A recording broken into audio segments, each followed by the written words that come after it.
Hi everyone. With this video we are about to start our new Dev Diary series, in which we would like to show you a few interesting news and our recent results. With them you can get an insight on the development process and get to discover what is really normal light.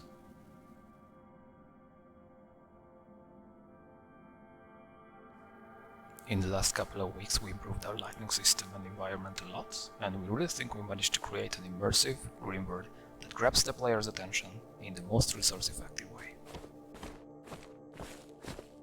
As probably many of you already know, our goal is to create a really unique survival game, something that is full of interesting challenges, immersive, and really stands out of the crowd. I would like to point out though that the scenes and the elements you see in this video are still under progress.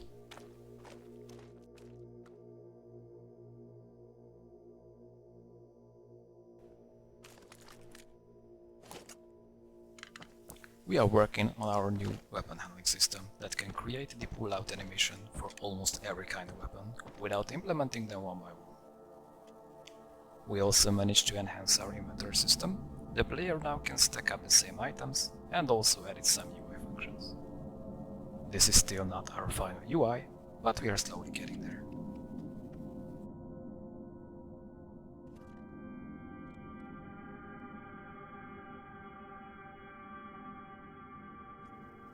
We feel like we managed to find the most optimal effects for our explosions and impacts. We can create eye-catching content without using too much resources. The system also makes the game more realistic, since both the graphical and the sound effects are dynamic, thus unique.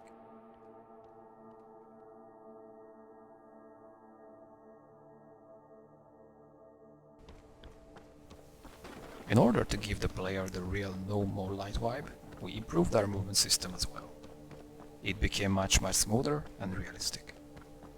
We also added new camera options and physics-based camera system.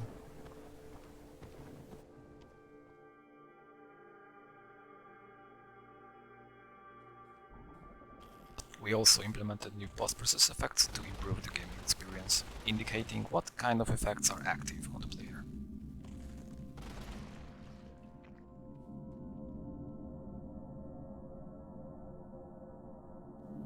We replaced all the foliage, including the trees. The new system is much more dense and realistic. The new foliage interacts with the character and with the wind as well. The wind is created with the Pivot Painter 2.0.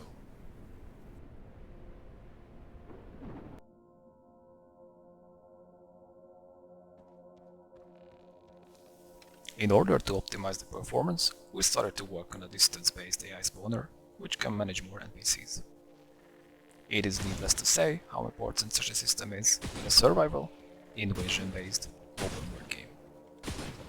The more enemies we can spawn, the more realistic and challenging Normal Light will be.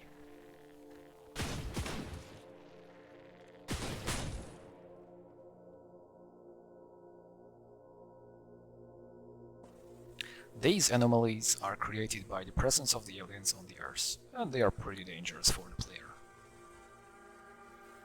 The first one is an electric anomaly that spawns around generators and stations that are broken or captured by the aliens.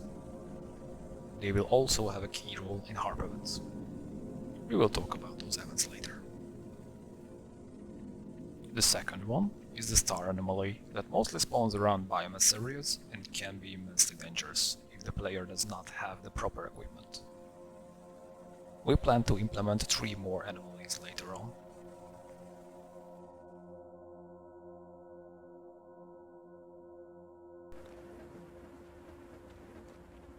We would like to show you guys the night in Normal Light and the importance of the light sources in our game. Both the flashlight and the night vision can help a lot in surviving, but the player has to manage the batteries, so one can never feel safe permanently. It is pretty obvious that the light will be immensely important in a game called Normal Light.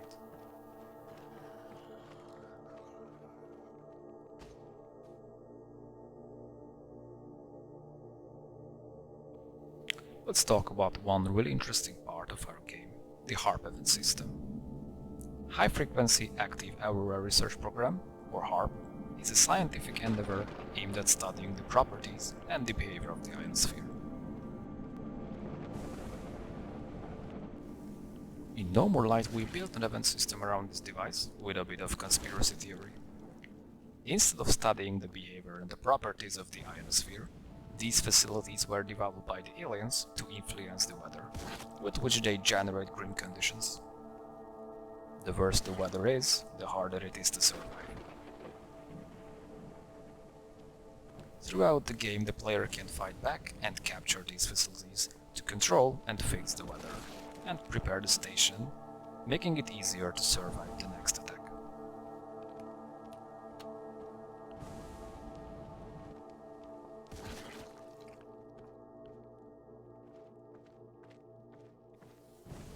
The aliens can't bear the sunlight, so they will try to reclaim these stations pretty soon.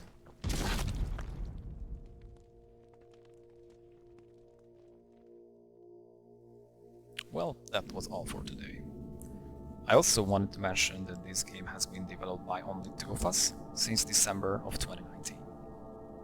The process is not the fastest, but we are still motivated and dedicated to develop the game we once dreamt of.